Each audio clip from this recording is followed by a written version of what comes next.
इसके बारे में आपको जो कुछ भी बताया गया है वह गलत है।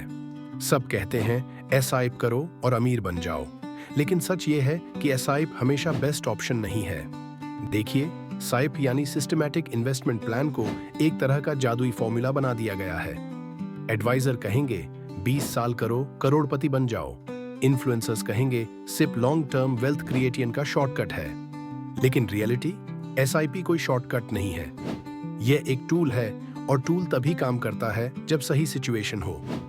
अब समझिए, साइप डिसिप्लिन सिखाता है, ये कंपाउंडिंग एक्टिवेट करता है और मार्केट टाइमिंग का रिस्क कम करता है। ये इसके फायदे हैं। लेकिन मान लीजिए मार्केट 3 से 4 साल तक साइडवेज चलता है, इंडेक्स ऊपर नीचे ही होता रहता है, तो आपका एसआईपी भी ऑलमोस्ट फ्लैट रिटर्न देगा।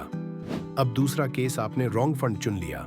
सिप रेगुलर चलता रहा, लेकिन जिस फंड में पैसा डाल रहे थे उसकी परफॉर्मेंस वीक थी। रिजल्ट, 10 साल बाद भी रिटर्न उतने स्ट्रॉन्ग नहीं जितने एक्सपेक्ट किए थे। तो क्या सिप बेकार है? नहीं, एसआईपी यूजफुल है बट नॉट यूनिवर्सल। हर किसी के लिए हर सिचुएशन में एसआईपी सही ऑप्शन नहीं है। कभी कभी लंप सम एंट्री ज्यादा इफेक्टिव होती है, खासकर जब मार्केट क्रैश के बाद आप इन्वेस्ट करें। कभी डायरेक्ट स्टॉक इन्वेस्टमेंट ज्यादा ग्रोथ दे सकती है, और कभी asset allocation equity plus debt plus gold based strategy बनती है। तो एक्चुअल ट्रूथ ये है कि एसआईपी से आप वेल्थ क्रिएट कर सकते हैं, लेकिन केवल एसआईपी से फाइनेंशियल फ्रीडम नहीं मिलेगी। आपको साथ में एसेट एलोकेशन, फंड सिलेक्शन और पेशेंस भी चाहिए।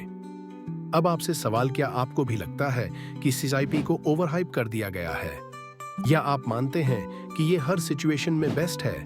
कमेंट में ऑनेस्ट आंसर दीजिए। और हाँ, अगर आप मार्केट का रियल फेस जानना चाहते हैं तो बाजार सीखो को सब्सक्राइब करना मत भूलिए।